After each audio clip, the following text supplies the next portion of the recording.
answer period. Thank you very much to Alanna, Maddy, and Alanna, Andrea, and Maddy for coming on tonight. Katie Vincent was scheduled to participate today, but unfortunately, due to a scheduling conflict, is unable to attend. Just before we get started, we have a few housekeeping suggestions for the meeting, as this is a virtual meeting. And as we've all been through almost a year of Zoom right now, we need to make sure that we have our videos turned off. We're all muted. If you have any questions, please put them in the chat. And at the very end of the session, we will address those questions, as well as some of the questions that you have submitted beforehand today. We had a couple of those.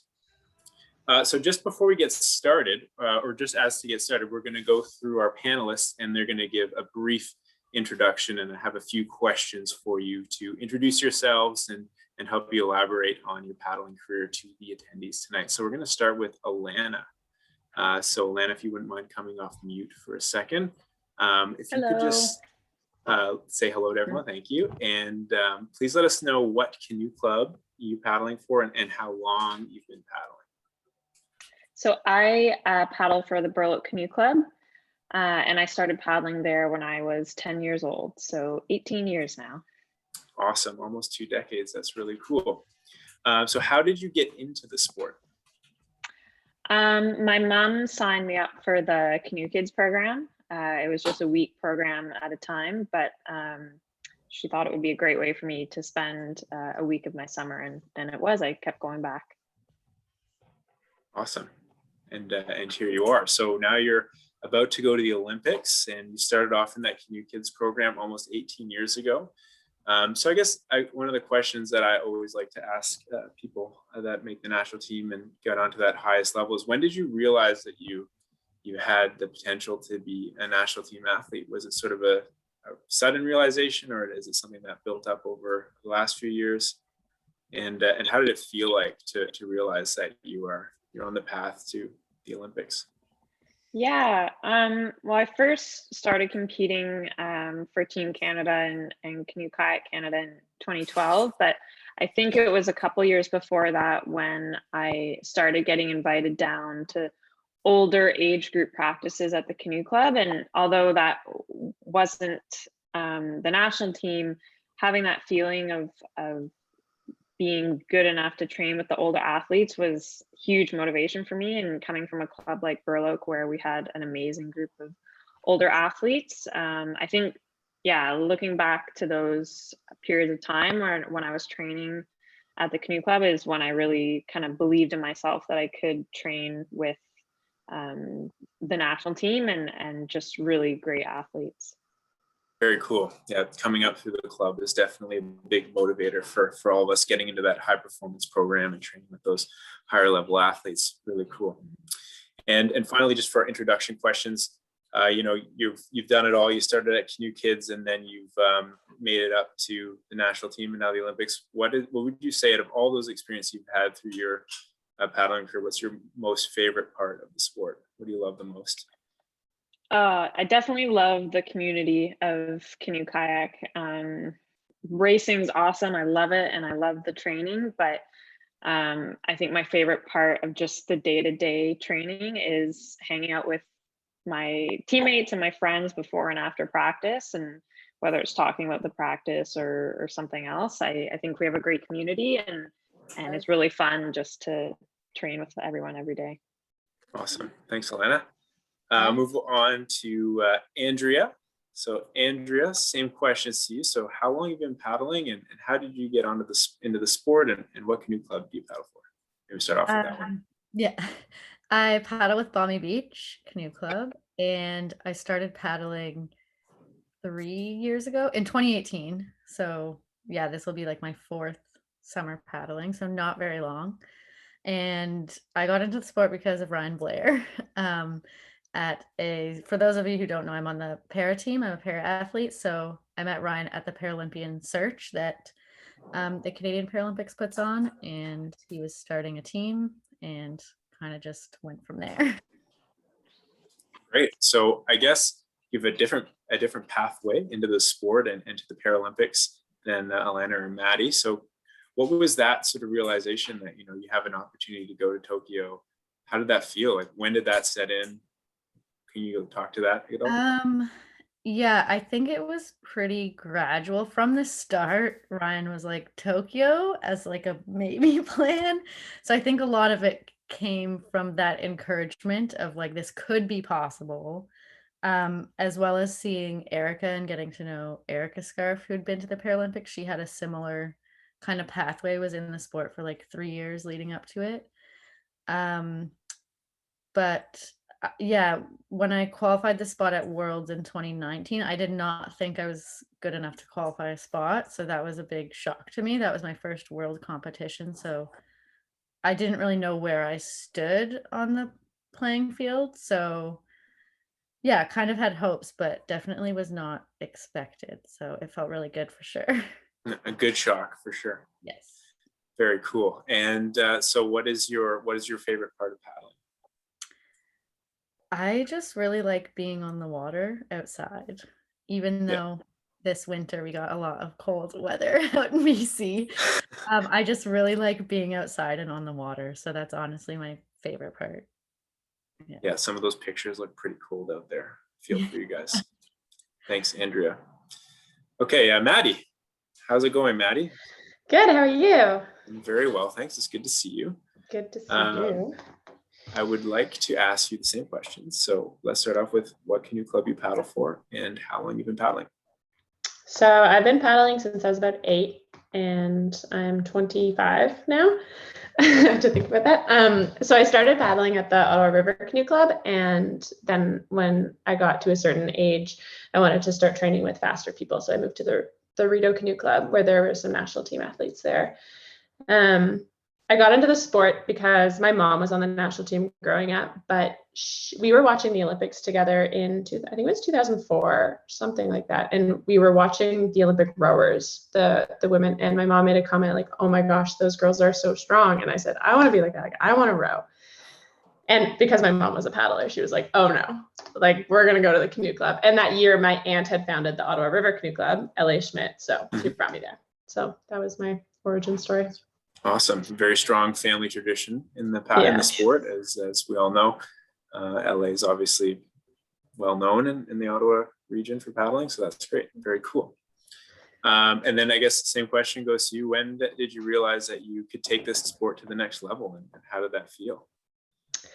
I can't remember a specific moment. I honestly think I just grew up with this Olympic dream, because that's how I started paddling, was when I was watching the Olympics. So it's never wavered. I think I've just always had this goal, and I've always had such supportive and empowering parents and my brother growing up that it was never really a doubt. So I think it was gradual, like as the Olympics got closer and closer and more realistic, it just kind of became a little bit more normal. But yeah, it's kind of just always been there, I think. Awesome. That's awesome that you followed that path since you're a kid and now you're there. That's really awesome. So congratulations. Thank you. And then finally, what is your favorite part of paddling? I think similar to Andrea, just being out on the water, being outside. I love working hard and training those long hours. So yeah, just being out on the water through every possible weather condition. And Rideau is one of the best places to paddle in the world, I'd say. So you're very lucky in that respect. Oh yeah, you can paddle forever. Awesome. Great. Okay, with that, now we got a little to know our panelists today. I'm going to turn it over to Matt, who's going to ask some more specific questions about your Olympic journey over the past few months. That's your cue, Ryan. Yeah, I'm disconnected from video right now. If you want to give me permission, Ryan. I also think Alanna got moved from like the 4 grid. Yeah.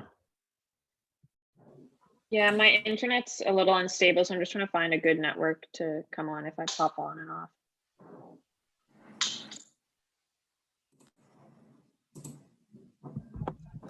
Well, I'll try and keep this in a little bit of a chronological order. So I'll start with BC training camps and stuff and ask you a few questions about that. And then maybe one of you guys can answer a question. And if there's anything else to add on by the others, you guys can hop on. So I think for most everyone who was out in BC this year, it was the first time at that facility. I see that. So was there any hurdles or aspects of the environment out there that were new and you had to kind of adapt training for? The weather, which I know we already talked about, but that would be it for me, was just a different type of preparation, specifically like hands getting really cold, and mentally it can be harder through the practices if you're like freezing cold. So yeah, that aspect of it. Yeah, I definitely agree. The weather was like the most obvious hurdle. I think it was a cool training environment where we lived so close. We walked across the street and our boats were there, and then we just hopped onto the water. And so everything was in walking distance. Like we definitely stayed in our little cohort bubble. But food was the other thing as well. We didn't really have any choices. We had calf food. Yeah, just like slop for breakfast, lunch, and dinner. And sometimes it was good, sometimes it wasn't. But yeah, that was one thing that I think was hot topic of conversation. Yeah, so that kind of plays into the next question. Well, usually that's kind of the Florida training camp time frame, and big differences between those two, because the big obvious difference for me is you guys were all kind of in a bubble at the same facility, when usually in Florida it's kind of a do your own thing for most athletes. You find your own housing, you get there on your own way. So was kind of being in a bubble with all the other athletes, was that a really different experience for that level of training camp? I think it was definitely different, that's for sure. I know most of us had to be quite creative with how we spent our off time in between training, because when we were eating, when we were sleeping, because a lot of us shared rooms, we were constantly around our training partners and our training groups. So just like finding that balance of making sure you're kind of recovering from your training and reflecting, and then also, you know, spending time with your friends and your teammates. So that was definitely different. Not being able to, you know, I know we all have bad practices sometimes and we just want to go home and get away from maybe the environment we were training in, but it was really hard at this BC camp. So we had to find other ways to reflect and recover in between trainings. Yeah, for sure. There's some people who just take to being in like with everyone all the time, and some people want their separation from training. And then into Olympic trials, when you guys changed location to Burnaby, that as a race course is kind of the first time it's been used, at least to my knowledge, on a national level. What was it like racing there? And anything different than normal race courses for national team trials? We got there and all the buoys were scattered all over the course, and we were like, oh no. But I mean, it was different in the sense that we didn't have boat start gates or blocks, and we didn't have 8 or 9 lanes, we had 6. So it was definitely different, but it was something we were all expecting. Other than that, it was like pretty calm and beautiful most race days. So just a little different. Yeah, I know something that was really different for me was the fact that we weren't allowed spectators at the race during the race days. So it was a lot quieter than normal, which is until you race trials with no one cheering you on, it's hard to imagine, but it was definitely a different vibe, and it almost made it easier to focus on the race. But yeah, that was definitely different. And then kind of current situations and stuff now. I think you guys are all training in Nova Scotia right now. I'm in Ontario right now. Oh, in Ontario right now. Yeah. Um, Stayed in BC longer. so over the last year and currently with the pandemic situation, has there been any like change to your training plans or right now that you've had to kind of adapt for with different requirements in different provinces and stuff like that? It hasn't really stopped changing. We're living like 1 week at a time, really. And I mean, in Nova Scotia, we just got put into lockdown, so we haven't been in, or we aren't able to get into the gym until further notice. We don't have a coach on the water with us right now. We had to take our boats out of the boat bay because we can't access that building, so it's in our backyard. Lucky enough, some of us have cars where we're car topping, and then I'm living close enough, my boat's just in the backyard. So we're adapting, as we have been nonstop since the pandemic started. But yeah, I mean, we're always on our toes, ready to see what's next and how we're going to adapt. Yeah, I think Maddy said it really well. Personally, because of the delay, like I started a post-grad program this year. So now I'm doing that on top of training during the Paralympic year. So that's like added to it. And I know some other people are in the same boat of like not wanting to delay school again when the games first got delayed. So just more going on, I think. And now with a little bit of separation from Olympic trials and stuff, how's the just the general reflection on the regatta as a whole? There wasn't a ton of racing, but it was the races that did happen, high intensity, high importance.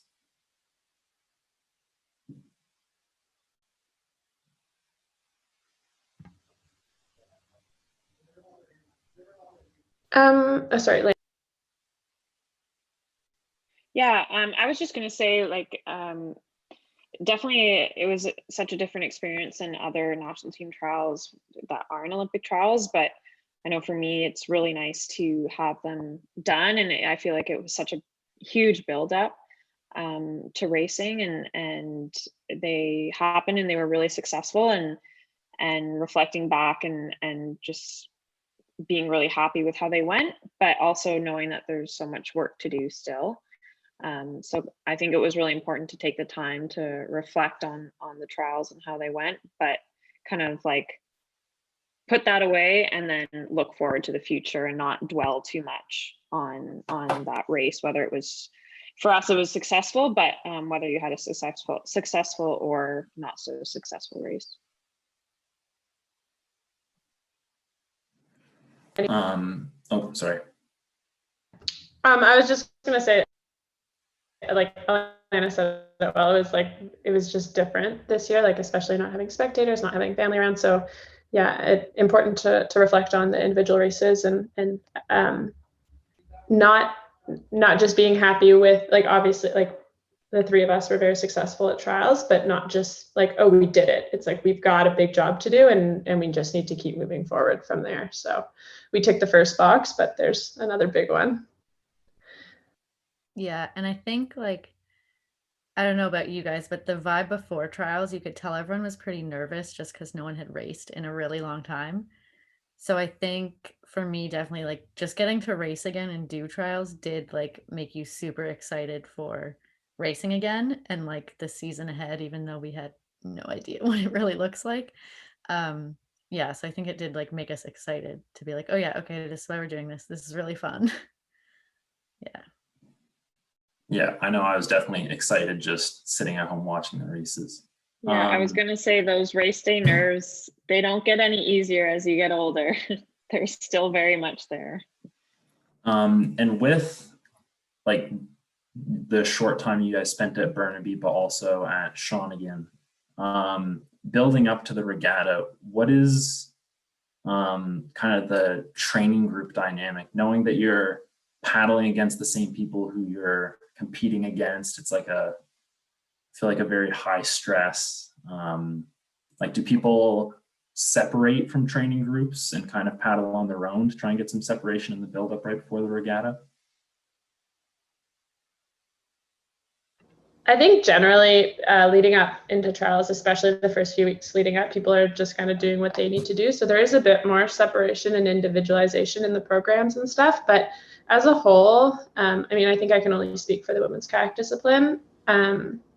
we did have some separation for like the different crew boats we were in, but as a whole, we definitely like, we still sat at this different or the same dinner tables. Like we were still like socializing with our friends, even though stress was high and we were about to get on the line and race each other for Olympic spots. Like it is very all or nothing really for these races. So like, yes, the stress is super high, and yes, it's very cutthroat, but we're also all human beings and we're all just trying to do the same thing. So I think we did a pretty good job at just kind of coming back to that. Like, yeah, these are still my friends. So yeah, there's still a good team dynamic. And then looking ahead to the first international competition in a while, the Szeged Cup. You had mentioned the pre-race nerves are always still there, and first competition internationally could be a big one in the last like 2 years, basically. Is there anything like now that you're on your way to the Olympics that you're checking out other countries for, or trying to shake out cobwebs before the Olympics on the international field?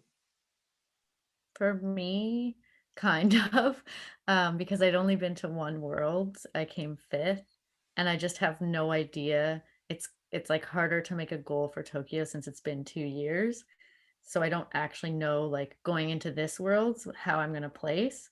Did everyone else get like better over the 2 years and like better than me, and how that's changed, especially with COVID factoring in and some people being able to train, some not. So I think for me, Worlds will be like a good just kind of figuring out where I stand currently in May and like what I have to work on to reach like my goals in Tokyo. Yeah.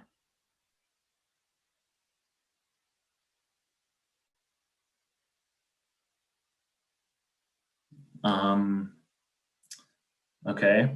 And then kind of switching focus to the club paddler. We talked about the pre-race nerves and everything. For club athletes who haven't seen a regatta in about 2 years, what do you think should be kind of a focus or a mindset going into that first regatta? I think going into your first regatta, knowing that you have race experience behind you, even though it was a long time ago, you've still raced, and you've been paddling, and you've been training, and you've been working your way through this global pandemic, trying to still be the best athlete you can be. So having that confidence behind you, and also knowing that everybody else who's lining up with you is in the same boat, maybe not literally, but nobody else has competed. So this will be everybody's first race in a long time. So just having confidence in your abilities and yeah, just knowing you have training behind you. I think thinking back to races you've done or trainings you've done that have gone well, and just kind of remembering those feelings and what you did leading into your first race, it helps kind of visualize that race experience, and it'll do a lot for you when you get to your first race that it's been a while.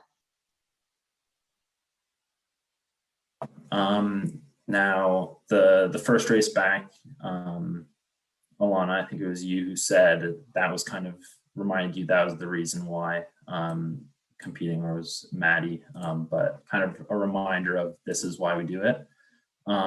What has been the motivator throughout the last year and a half?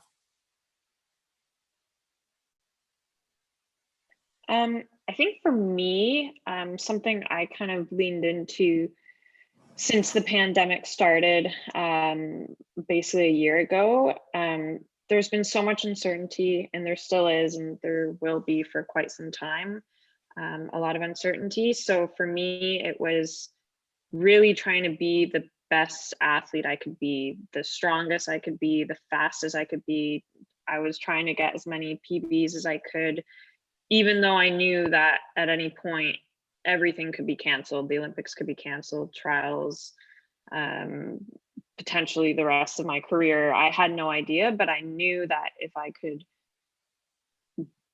show myself that I was still the best athlete I could be, then I would be satisfied, even though I might not be racing.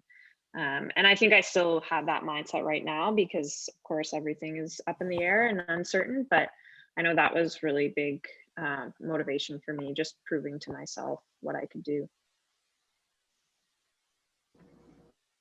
Yeah, I think to add to that, the way I stayed motivated through this extra long season was just my genuine love for training. I think along the same lines as Alanna, like wanting to just be the best athlete I could be, but also just loving the process of it. When the Olympics got postponed, like it was heartbreaking, but it also made me come back to realizing that it's not just about racing that I love to paddle. I love to paddle because I love to train and I love to be at the water and I love to work hard. So I kind of leaned into that as well, and just falling in love with the process again. So that was really big and helpful for me. Yeah, and the Olympics were canceled as well, or postponed. So when that announcement came out last year, what was the kind of the thoughts happening, knowing that that was a front running goal for you guys?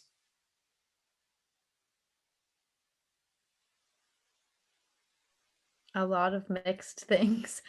I'm assuming. I think everyone knew it was like the right decision, but that doesn't necessarily like make it easier, and probably not the only one who, like I said, I was starting school after, kind of had different plans, didn't plan to train quite so intensely this whole next year as well. So, yeah, I think not the good thing about it being canceled, but because it was canceled, everything was so locked down, we kind of had time where you're like, okay, I can like step back a bit and just process it and take a bit of time to process it.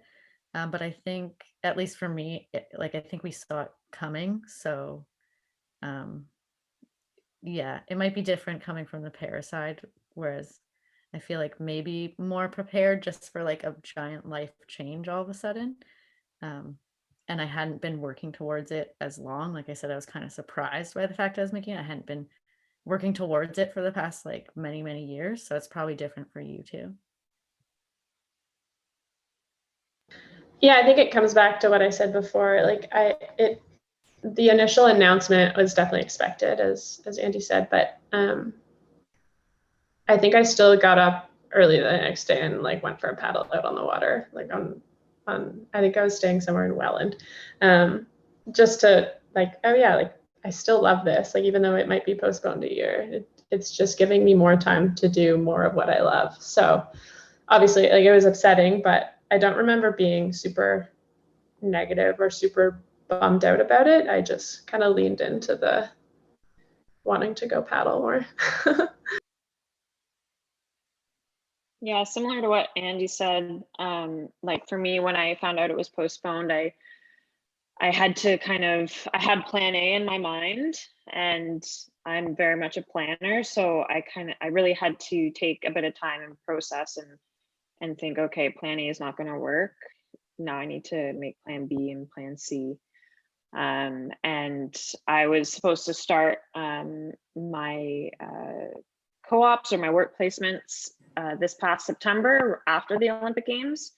So that also, I needed to rearrange that with my school, and it was a lot of moving parts because I knew I wanted to go to the Olympics, and I couldn't just stop because of a pandemic. So yeah, definitely quickly having to make new plans and readjust and adapt. Yeah, cycling through a lot of different plans this past year. And then the last question I have before maybe we ask a couple of people in the audience. For athletes who are currently training alone or just out of their house and can't go to the canoe club, what is your advice? Have like your guys' experience with that over the last year?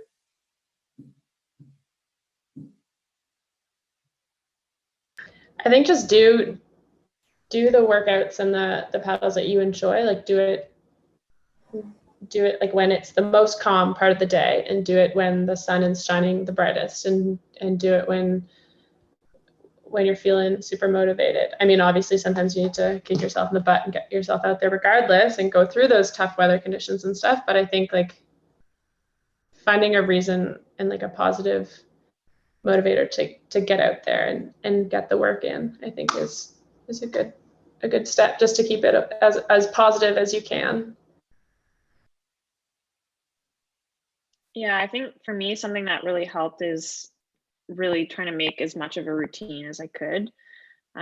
So I could have something to look forward to each day or each week, and I kind of knew what the trainings might look like.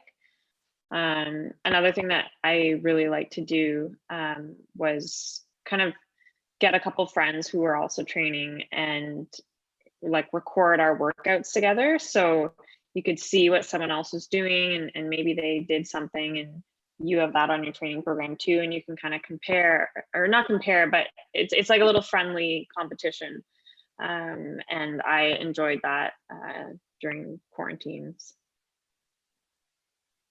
Yeah, I think like both of you guys already said, for me, like a schedule, I'm thinking back to like when we were all at home just doing home training this time last year, was like a schedule where I actually like planned workouts for what days was like super important for me to stay on top of it and be motivated. And then also working with friends, like even though you can't be together, connecting with them, even if it's not on video, and you guys just have like a set time where you can motivate each other to get out and do that workout, or get out of bed and do that workout, is super helpful. But yeah, just keep going. It's hard, but you can do it. Yeah, almost at the light at the end of the tunnel, hopefully. Well, that's it. So Chris, if we've gotten any questions from the attendees. Yeah, thanks, Matt. I've only got one question in the chat, and I think you guys just addressed it right now, which is how did you keep your sanity during this pandemic? So I think you guys did a very good job of addressing that. And then we've also covered the ones that have been emailed in as well. So I think at this point, Ryan would like to go to some video of the races, Andrea's and Maddy and Alanna's. Oh, sorry, go ahead, Matt. Haley's starting to send in a couple questions from the Facebook Live. Oh, great. Excellent. Facebook Live. So how did you kind of maintain focus and filter some things out with all the other global news about the pandemic and et cetera? Personally, I kind of stopped following it. Like was aware of what was happening and enough to know that we have our protocols and stuff, but I tried not to, like at the beginning, I think like everyone was trying to stay on top of like case numbers and all these details. And personally, I realized I just need to like step back from that and know that I was doing whatever I needed to be doing to be safe in the environment and the bubbles we have and following all those rules, but trying not to like look too much at that and just taking it day by day. Yeah, I think realizing that there's really only so much we can control as an individual or as a group and a team. So focusing on those measures and doing the best you can and keeping your head down and training. Yeah, I think Alanna, you said it, control the controllables. And yeah, there's a lot of news flying around, but I think CKC did a great job at keeping us in a safe little bubble, and I think we all did our part in trying to stay as safe as possible together. So yeah. And also Tokyo won't be maybe what you guys imagined, with spectators not allowed.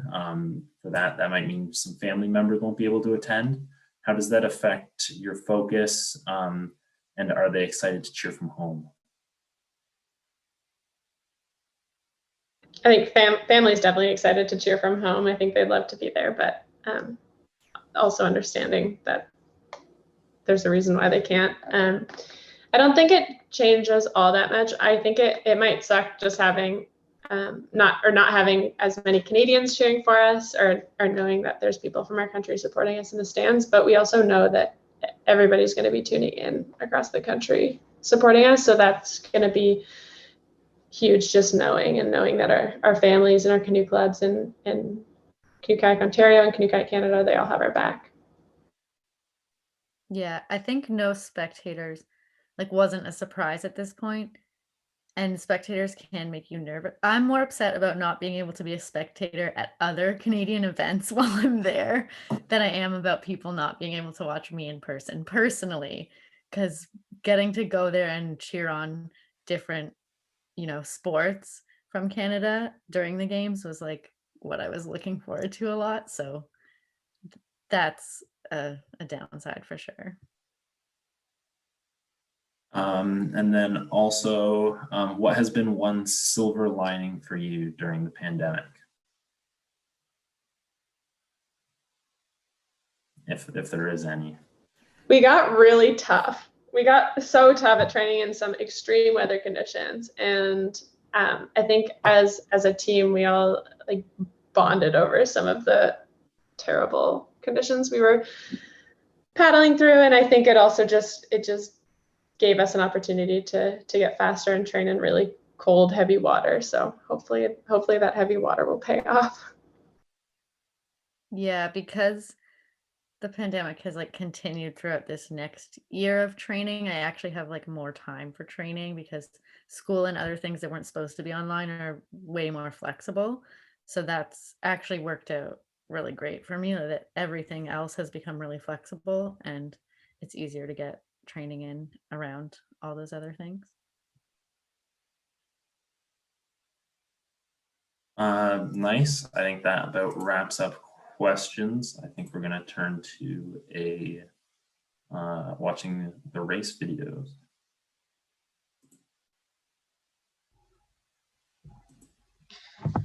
Okay, team, it's Ryan. I'm trying to bring Chris back on, but I think we'll start with the women's K4. So Maddy and Alanna.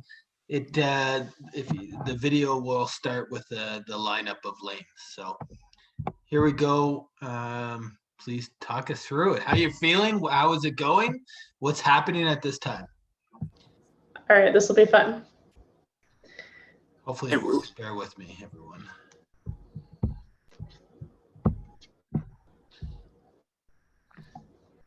Maddy, if you come on, can you see the lineup for K4? I just see the names. Yeah. Okay, I'm gonna start the video. So for you and Sweet. you and Alanna, take it away, please. Yeah. We'll commentate. Yeah, hopefully my Wi-Fi stays okay. It's been not so great. Lane 3. So for those of you who don't know, Alanna sits in the 3rd position and I sit in the 4th. So yeah. And in this race, we are in a pink boat, so it'll be pretty easy to see us. Oh yeah, that one. Maddy, I don't know if you and Alanna can hear me, but maybe just go through the positioning. It's you're 2 in the back, but it's very hard to see from there. Yeah, can you hear us? Yep, Ryan? I can. We can hear you. Yeah, loud and clear. Yeah. So Andrea's in the 1st position. Andrea Langlois from Quebec. Michelle is in 2nd from Fall River or Chima, and then Alanna, and then me in the back. And in this race, the boat holders are holding the back of our boat, which is much different than when the block is sitting in the front of the boat. So instead of me having to draw the boat around to keep us straight, Andrea's doing that at the front. But I don't think there's any wind this day. Yeah, it was pretty calm. Yeah. Cold though, we were all wearing pogies. It was freezing.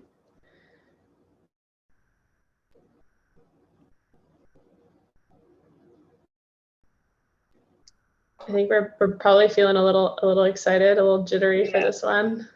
There we go. I'm pretty sure this race we finished it and we were very pleased with how solid it was start to finish. So I think we had a good start. We got off real quick, got the rate up.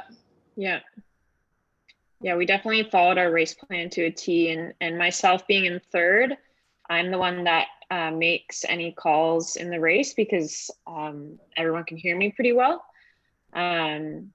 So I call us out of our start into a transition. So after that overspeed, when our stroke rate's super high, I make a call and we all transition into a bit lower of a pace, of a race pace, something that is just on the edge of being able to hold on for 500 meters, but it's going to hurt really bad by the end. Yeah, and then she'll call an up, I think just right there, probably around yeah, like right before, like at 200 meters in, we'll do kind of like a check-in, get big, just keep pushing those legs. And then as we hit those finish line buoys, like last 150, we just give her, and it hurt so bad. It never gets easier, I swear. The water was really cold, so it felt like way heavier than heavy, yeah. Yeah, so once we get into these red buoys at the end, we're like, our arms weigh a bazillion pounds. And the finish, there was no real distinct finish line buoys. So like, I think, yeah, we don't exactly know where the line is, but I guess pretty well. Yeah, and then we were all just kind of in disbelief, I think. Like, oh my gosh, we did it. Yeah, it was exciting. But it was funny, sorry.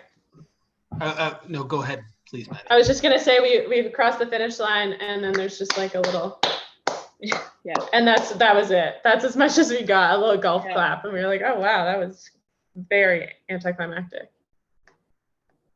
Yeah, but we were at this moment obviously super excited, and just I was really proud of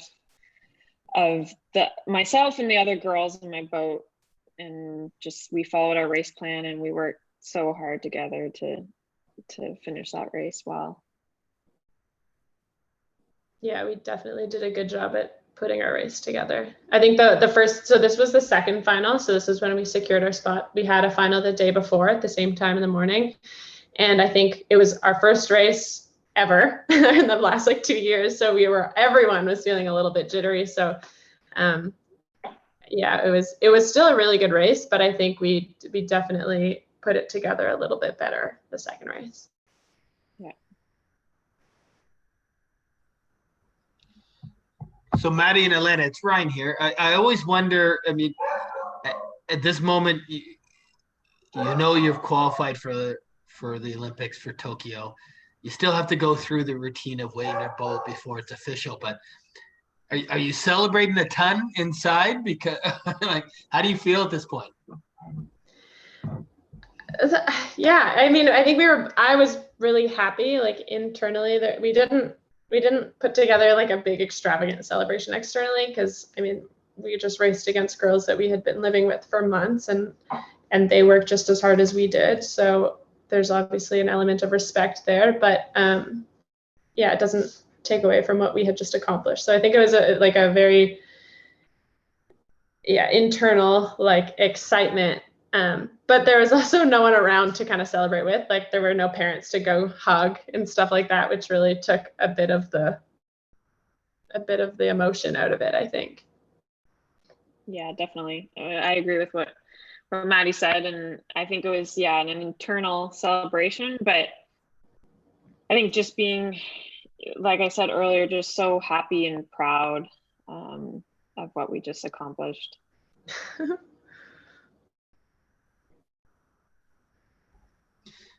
That's my Ian's talking to the crowd and you as a K4, and I think you guys just are finally celebrating at this point, but that's my best pause of the video. So thank you. Thanks, Ryan.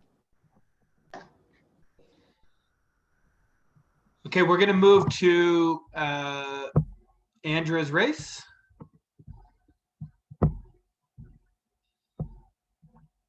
Bear with me for a second, please. I can preface this by saying it was not my best race. But training wise, I wasn't training to like be at my peak at trials. Just I hadn't been able to train a lot as much over the winter. I was in and out of BC. So I was at BC at the end of January, and then I wasn't back on the water till like 2 weeks before trials. So it was kind of like a packed 2 weeks of trying to get up to race ready again. So I definitely, it'll be an interesting race to watch. It wasn't my best, but it was good to be back. And it was, like they said, the second one was a lot better than like the first race. Once you do one, you're like, okay, I feel a lot better now going into it the second day. And there was a false start on this one. So we had to go back because there's no blocks. You can just back paddle right back into the boat holders. And I think that's where we're starting. Yeah, here we go, Andrea. This is just right at the, I think you're going backwards now at this point, Yeah. after the false start. It was a hard setup because we were waiting to race and someone had fallen in on the race before ours, which was already like 15 minutes behind because they had issues moving this. So at this point, like, you know, you go in your water, do the warm up in perfect time to start your race. And this was like 15 minutes late that we then go to the start. And then when we were at the start, we were waiting because someone had fallen in for like the boats and stuff. So we were there for a long time, which probably contributed to like why there was a false start. And then there was a false start, and then we paddled back. So it was kind of like a long process getting to this part. So I feel like my start wasn't the greatest because even when we back in, like, I don't know, we've just been sitting out there for a while and it's cold. So you kind of cool down a bit. Yeah, so that wasn't a great part, but delays happen. So you have to be ready for them. Andrea, can you explain, looking at the screen, there's 3 kayaks, 2 Vajas. Can you explain how the lineup that way? Yeah, so I don't know if you can like point with your mouse, but the closest to us, furthest is Bree in a kayak, and she's in my classification. I'm right beside her. And we're the only 2 racing this race. Like, I'm racing against her for this spot in the final. Whoever wins the final in KL2, the classification I'm in, both times got the spot. And then beside me is Erica, who's in a different classification than me. So we're not actually racing against each other. We wouldn't compete against each other. But it's helpful to line up together, or else, you know, Erica would just be racing herself. And it's nice to have someone a little bit faster than you that you're lining up next to. And then there's 2 Vajas. So Mike and then, or there's an empty lane, and then Mike and then Matt, who are also in different classifications. So really everyone here is doing their own race except me and Bree that are in the same classification. Thank you. Hopefully that made sense.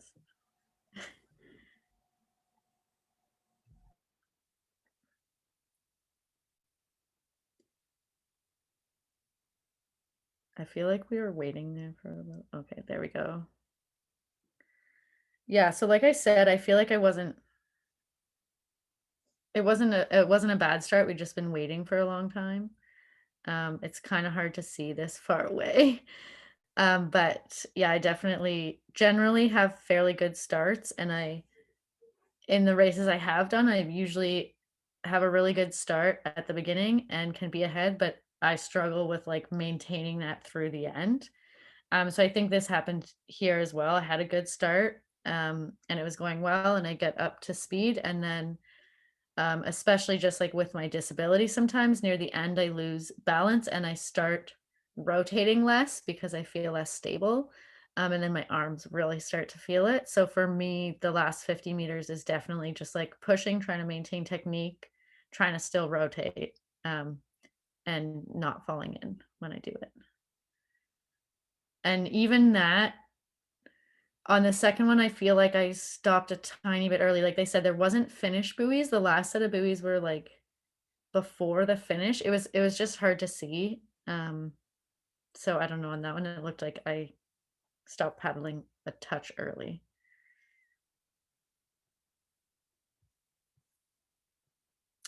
Yeah.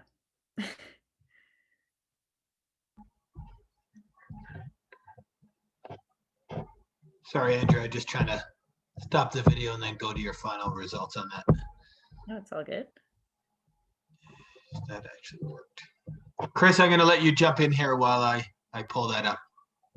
Yeah, thanks, Andrea. So appreciate your insight onto the para side there. That's something that we don't generally talk about enough. There's very interesting points you made there. I liked also how you talked about this not necessarily being your best race. What did you take away from that at the end? Like, did you have a reflection period after that race to see what you can improve on? Did you consult with your coach? That's a pretty important step. Yeah, for sure. And I think going into it, I knew I wasn't going to be feeling great just because, like I said, I hadn't been on the water. Any other time in racing, I'd been on the water, for a couple months, and I'd been on and off and just back on the water 2 weeks before. So I knew that going in, and was trying to just do the best I could. And I did a lot of, going through my race plan. It'd been so long, like 2 years, and just trying to get that something that I could be confident about, knowing that maybe my performance wasn't going to be as good as I wanted. I still think it was like, I'm definitely paddling better than the last time I raced technique wise and everything. I just wasn't fully at a speed that I wanted to be at yet. And yeah, definitely talk everything through with the coaches and figure out, that was a good starting point of figuring out like what I need to work on specifically over the next few months so that I do have a better race, which for me is definitely just like holding out through the end part when I really start feeling it. Awesome. I love your perspective on that, and your how in tune you were going in, knowing what to expect, and then making the adjustments after. That's really awesome. It's a sign of a elite athlete. So good job with that. So thank you, Andrea. Are there any final questions? We're running up on 8 o'clock tonight. If anyone has any final questions, please type them directly into the chat, or you can send them directly to me if you want. Just before we let our athletes go, I know it's late in Halifax.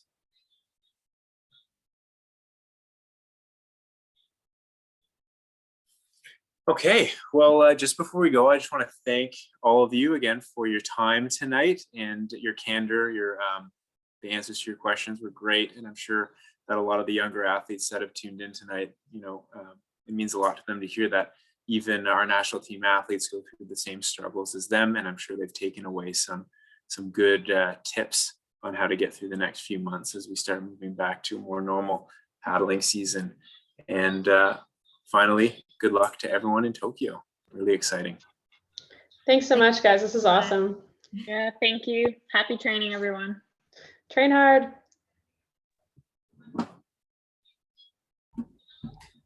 Thank you so much, Andrea, Maddy, Alanna. Thank you.